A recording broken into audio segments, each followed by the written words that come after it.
இன்றைய திருப்பலி வாசகங்கள். பொது காலம் 11ஆம் வாரம் செவ்வாய். முதல் வாசகம். இஸ்ரவேலை பாவத்திற்கு உள்ளாக்கினாய். அரசர்கள் முதல் நூலிலிருந்து வாசகம். அதிகாரம் 21, இறை வார்த்தைகள் 17 முதல் 29 முடிய. அந்நாள்களில் நாபோத்து இறந்த பின் திஸ்பியரான எலியாவுக்கு ஆண்டவர் உரைத்த வாக்கு: நீ புறப்பட்டு சமாரியாவில் இருந்து ஆட்சி செய்யும் இஸ்ரேலின் அரசன் ஆகாபை போய் பார். அவன் நாபோத்தின் திராட்சை தோட்டத்தை தன் உடைமையாக்கி கொள்ள அங்கு போயிருக்கிறான். நீ அவனிடம் சொல்ல வேண்டியது: ஆண்டவர் இவ்வாறு கூறுகிறார், நீ கொலை செய்து கொள்ளையடித்திருக்கிறாய் இல்லையா?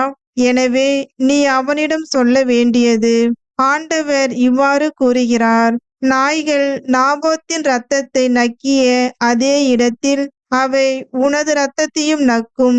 அப்போது ஆகாபு எலியாவை நோக்கி, என் எதிரியே, என்னை கண்டுபிடித்து விட்டாயா என்று கேட்டான். அதற்கு அவர், ஆம், நான் கண்டுபிடித்து விட்டேன். ஆண்டவர் பார்வையில் தீயதெனப்பட்டதை செய்யும் அளவுக்கு உன்னையே விற்று விட்டாய். இதோ நான் உனக்கு தீங்கு வர செய்வேன். உனது வழிமரபை ஒழித்து விடுவேன். உரிமை மக்களாயினும் அடிமைகளாயினும் இஸ்ரேல் ஆண் மக்களை ஆகாபிடமிருந்து வெட்டி எறிவேன். நேபாற்றின் மகன் யெரொபெயாமின் குடும்பத்திற்கு செய்தது போல் உன் குடும்பத்திற்கும் செய்வேன். ஏனெனில் நீ இஸ்ரேலை பாவத்திற்கு உள்ளாக்கி எனக்கு பெரும் சினம் மூட்டினாய். மேலும் ஈசபேலை குறித்து ஆண்டவர் சொல்வது: இஸ்ரேலின் மதில் அருகே நாய்கள் ஈசபேலை தின்னும். ஆகாபை சார்ந்தவர்கள் நகரினுள் மடிந்தால் நாய்களுக்கு இரையாவர். நகர்ப்புறத்தே இறந்தால் வானத்து பறவைகளுக்கு இரையாவர் என்றார். ஆண்டவர் பார்வையில் தீயதெனப்பட்டதை செய்யும் அளவுக்கு தன்னையே விற்றுவிட்ட ஆகாபை போல் கெட்டவன் எவனும் இருந்ததில்லை. ஏனெனில் அவனுடைய மனைவி ஈசபேல் அவனை தூண்டிவிட்டாள். மேலும் இஸ்ரேல் மக்கள் முன்னிலையிலிருந்து ஆண்டவர் விரட்டியடித்த எமோரியர் செய்து கொண்ட சிலைகளை எல்லாம் வழிபடும் அளவுக்கு அவன் மிகவும் இழிவாக நடந்து கொண்டான்.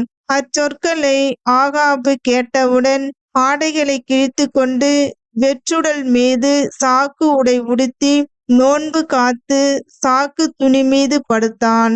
பணிவோடு நடந்து கொண்டான். அப்பொழுது திஸ்பியரான எலியாவுக்கு ஆண்டவர் உரைத்த வாக்கு: என் திருமுன் ஆகாபு தன்னை தாழ்த்தி கொண்டதை கண்டாயன்றோ? அவன் என் திருமுன் தன்னை தாழ்த்தி கொண்டதால் நான் அவன் வாழ்நாளின் போது தீமை வர செய்யாமல் அவனுடைய மகனது வாழ்நாளின் போது அவனுடைய குடும்பத்தாரின் மேல் தீமை வர செய்வேன். ஆண்டவரின் அருள்வாக்கு. இறைவனுக்கு நன்றி. பதிலுரை பாடல். திருப்பாடல் 51. வசனங்கள் 1, 2, 3, 4, 9 மற்றும் 14. பல்லவி. கடவுளே, உமது பேரன்புக்கேற்ப எனக்கு இரங்கும். கடவுளே, உமது பேரன்புக்கேற்ப எனக்கு இரங்கும். உமது அளவற்ற இரக்கத்திற்கேற்ப என் குற்றங்களை துடைத்தருளும். என் தீவினை முற்றிலும் நீங்கும்படி என்னை கழுவியருளும். என் பாவம் அற்று போகும்படி என்னை தூய்மைப்படுத்தியருளும். பல்லவி. கடவுளே, உமது பேரன்புக்கேற்ப எனக்கு இரங்கும். ஏனெனில் என் குற்றங்களை நான் உணர்கின்றேன். என் பாவம் எப்போதும் என் மனக்கண்முன் நிற்கின்றது. உமக்கு எதிராக நான் பாவம் செய்தேன். உம் பார்வையில் தீயது செய்தேன். பல்லவி. கடவுளே, உமது பேரன்புக்கேற்ப எனக்கு இரங்கும். என் பாவங்களை பாராதபடி உம் முகத்தை மறைத்து கொள்ளும். என் பாவ கரைகளை எல்லாம் துடைத்தருளும். கடவுளே, எனது மீட்பின் கடவுளே, இரத்த பழியினின்று என்னை விடுவித்தருளும். அப்பொழுது என் நா உமது நீதியை முன்னிட்டு பாடும். பல்லவி. கடவுளே, உமது பேரன்புக்கேற்ப எனக்கு இரங்கும். நட்சத்திற்கு முன் வாழ்த்துளி. அல்லேலுயா, அல்லேலுயா. புதிய கட்டளை நான் உங்களுக்கு கொடுக்கிறேன். நான் உங்களிடம் அன்பு செலுத்தியது போல நீங்களும் ஒருவர் மற்றவரிடம் அன்பு செலுத்துங்கள் என்கிறார் ஆண்டவர். அல்லேலுயா, அல்லேலுயா. நற்செய்தி வாசகம். உங்கள் பகைவரிடம் அன்பு கூறுங்கள். மத்தேயு எழுதிய தூய நற்செய்தியிலிருந்து வாசகம். அதிகாரம் 5, இறைவசனங்கள் 43 முதல் 48 முடிய. அக்காலத்தில் இயேசு தம் சீடருக்கு கூறியது: உனக்கு அடுத்திருப்பவரிடம் அன்பு கூறுவாயாக, பகைவரிடம் வெறுப்பு கொள்வாயாக என கூறியிருப்பதை கேட்டிருக்கிறீர்கள். ஆனால் நான் உங்களுக்கு சொல்கிறேன், உங்கள் பகைவரிடமும் அன்பு கூறுங்கள்.